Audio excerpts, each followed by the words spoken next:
Welcome back. Helen Clark's bid for the top job at the United Nations is gaining traction.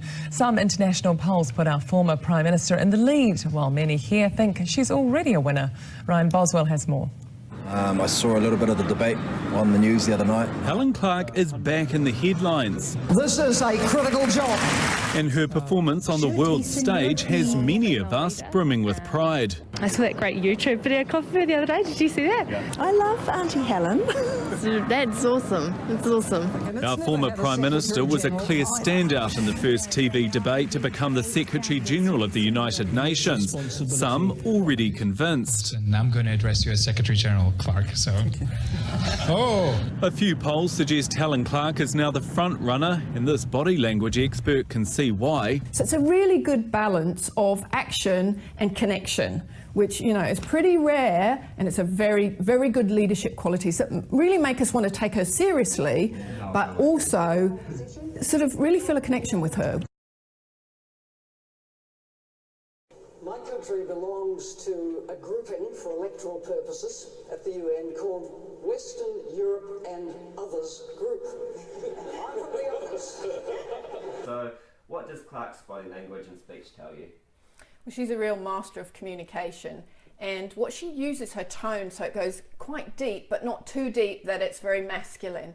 So what happens then is we actually start to really listen. If the tone's too high, we don't really listen, and men's brains actually switch off after a certain height of tone.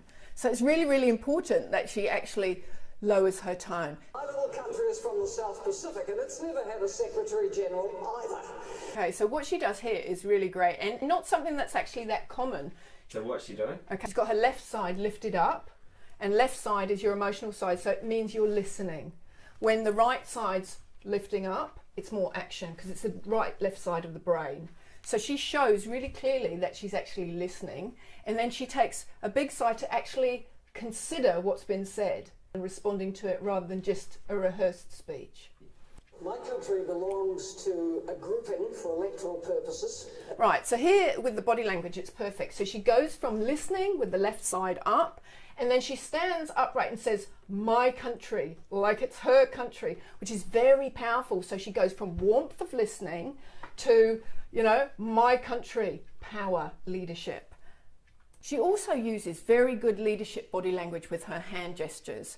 She engages people, she pulls them in, and she does some very definitive body language with some chopping at the end when she wants to make a point. But there we go with that hand gestures. We need, so that's inclusion. When we've got the hand gestures like this, it's very much about a leadership hand gesture, but because she's got it wider, she's got a bigger audience, she's drawing people in, she's got that balancing of inclusion and this is what I believe. Western European and orphans. So she's using humour a lot. She also is very self-depreciating, bringing in humour alongside seriousness, which makes it very, very powerful from a leadership position. Why do you think she's popular? The reason I think she's popular is she's thrown some warmth. She's added a lot of humour and she puts her hand gestures up. You know, she's very open. It says, I'm not hiding anything. This is who I am. You know, I believe this. I come from this country. You know, I'm one of the small guys, but take me seriously. And her whole body language has this leadership charisma, but it's also very, very warm. She doesn't waste any words, you know, she uses very staccato, short phrases and emphasises certain things that are important to her. So it's very, very clear what you need to listen to. So she draws people in with, when she's actually listening, she shows she's listening with her body language. She actually tilts towards the person. And when she's ready to talk, she leans forward with her right side, which is our action side.